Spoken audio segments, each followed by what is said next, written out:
Hello, everybody. Edward Kelley here, the 188 Debt Line, helping you solve all of your financial problems with the power of the Federal Bankruptcy Code. So, this is my little introduction series. It'll change from time to time, but since you've reached out asking about bankruptcy or you have some questions, I'm going to do a quick 3-part series on Chapter 7 bankruptcy. It's what the majority of people are reaching out for. That means get rid of all your debt once and for all, quickly and done. So video number 1, can you do it? Do you qualify to do a Chapter 7 bankruptcy? Well, that's pretty simple. In order to do a Chapter 7, first, your income has to be under a certain cap, and that's based on your household size.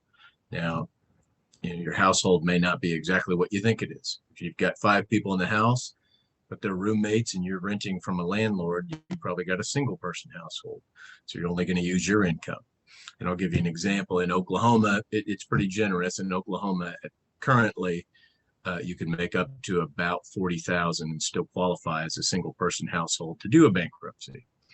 And you can add roughly $9,000 to $10,000 on top of that per year gross for each person in the household. So if you've got you, your spouse, and a child, 3-person household, you need to use both of your income, even if one of you is not going to do the bankruptcy, and then use that IRS standard. For example, you're up close to $60,000 gross per year to qualify. So you can ballpark it, and if your expenses are unusual, you have ongoing out-of-pocket medical, you've got a high mortgage, then that can pull you back down. So certainly don't be afraid. Now, if you're $50,000 a year over, then you're looking into Chapter 13, which I'll talk about in another video, but there's options there too. So first, income cap. How many in your household? Figure for one person about 40,000, add 9,000 or 10,000 on top of that. As long as you're under that, no problem.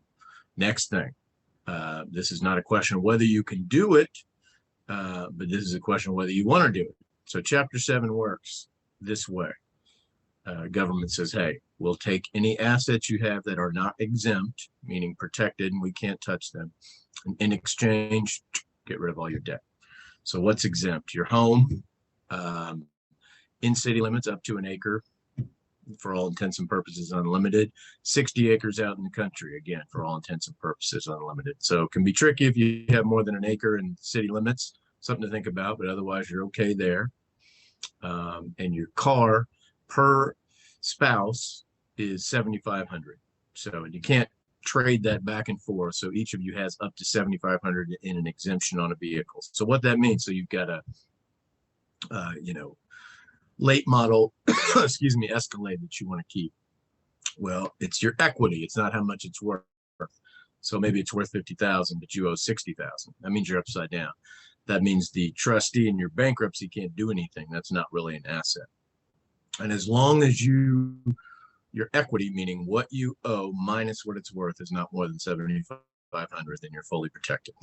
Now, if you have other assets, stocks, bonds, oil royalties comes up a lot in Oklahoma, any of these things, those are not exempt. So if you've got something of value outside of your car and your home, and they don't take your incidentals, your TV and your couches, things like that,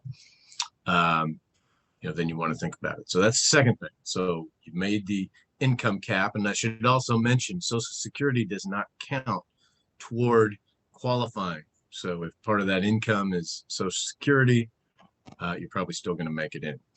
Then you want to see, do I have any assets that are going to cause me any trouble? And then the last thing is, do I have any collateral that I'm worried about losing tied to any of those loans? So we call that the reaffirmation process. For example, we talked about cars.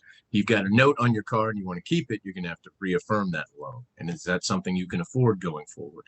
Have you got, a secured loan with a furniture company for everything in your house? Again, you're going to have to reaffirm it. You can't just get rid of that without reaffirming it. So if so, do you have money to be able to pay those things?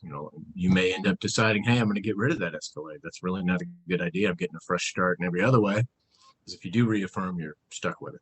But anyway, that's the quick calculation. Can I do a Chapter 7? So, and then in our next video, part 2 of our intro to bankruptcy. We're going to talk about how does it work. So I will see you then.